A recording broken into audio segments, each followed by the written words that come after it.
Security camera video has been released showing Michael Zahav-Bibo storming Parliament Hill with a long gun. The dramatic footage also shows how RCMP officers reacted to the events as they unfolded.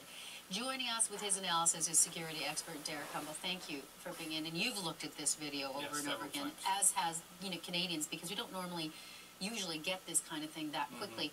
What were your first impressions when they released it and we took a look at this? Why would they release it?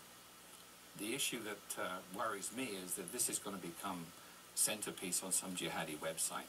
This individual is going to be, whether he's connected or not, he's going to be seen by them as a hero. I don't think they need that type of publicity because they're very savvy at using social media, the internet, things like that. So I can't see the value at this particular time of releasing those types of details. That said, what does it tell you? We've kind of broken it down into three sections, and the first piece of video that we'll take a look at, and I'll get you to walk us through, is when he arrives at Parliament Hill.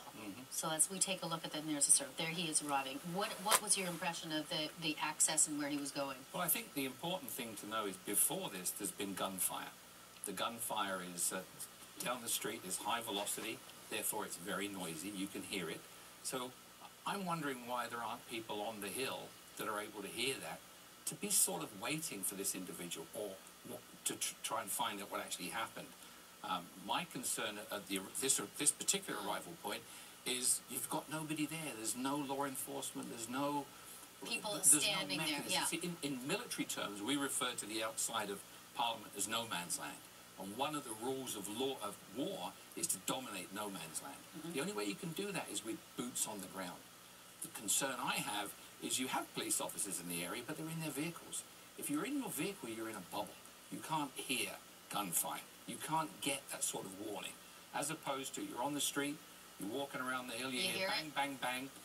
What's going on? Your gun's out, so you're ready. If you're in a car and you've lost that sense of hearing, you've lost that awareness, you lose valuable seconds. So he goes into no man's land. He runs up and then does the carjacking and takes that car toward the memorial. Well, there's a number of issues I have with this, and I'm not going to criticize the driver because obviously he's terrified. But you have these cars idling outside. I really don't know what's in the guy's mind.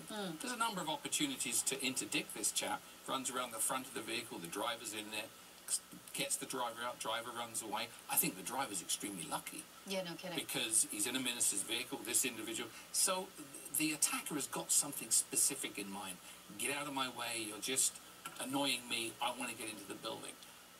Physically, what you've got outside Parliament, which is unique to this country, I think, is there's no car barriers up there.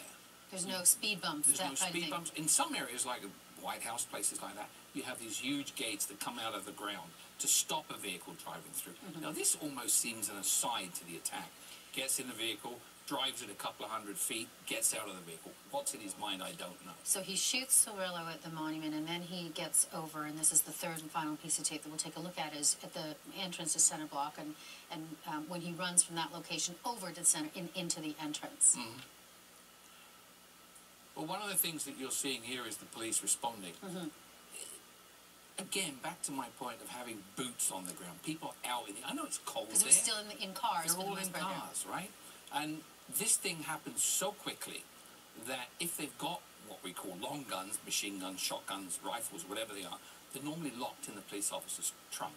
So he's got to get out of the vehicle, come back, undo the trunk. Meanwhile, this guy's running in. So if you see as the RCMP officers and the city police officials arrive, they're running in with handguns. Right.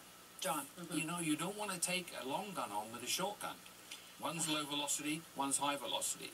High velocity rounds can penetrate body armor, which I'm assuming the police officers were carrying. So my main concern about this is the isolation of the defenders, the police, inside their vehicles. There should be, if you look at seasoned countries who deal with terrorism all the time, look at the UK, you can see lots of police officers stood outside 10 Downing Street, outside of Parliament. They're stood outside for a reason, because they can hear. Reaction time. You can hear an explosion, you can hear a crash, you can hear screaming.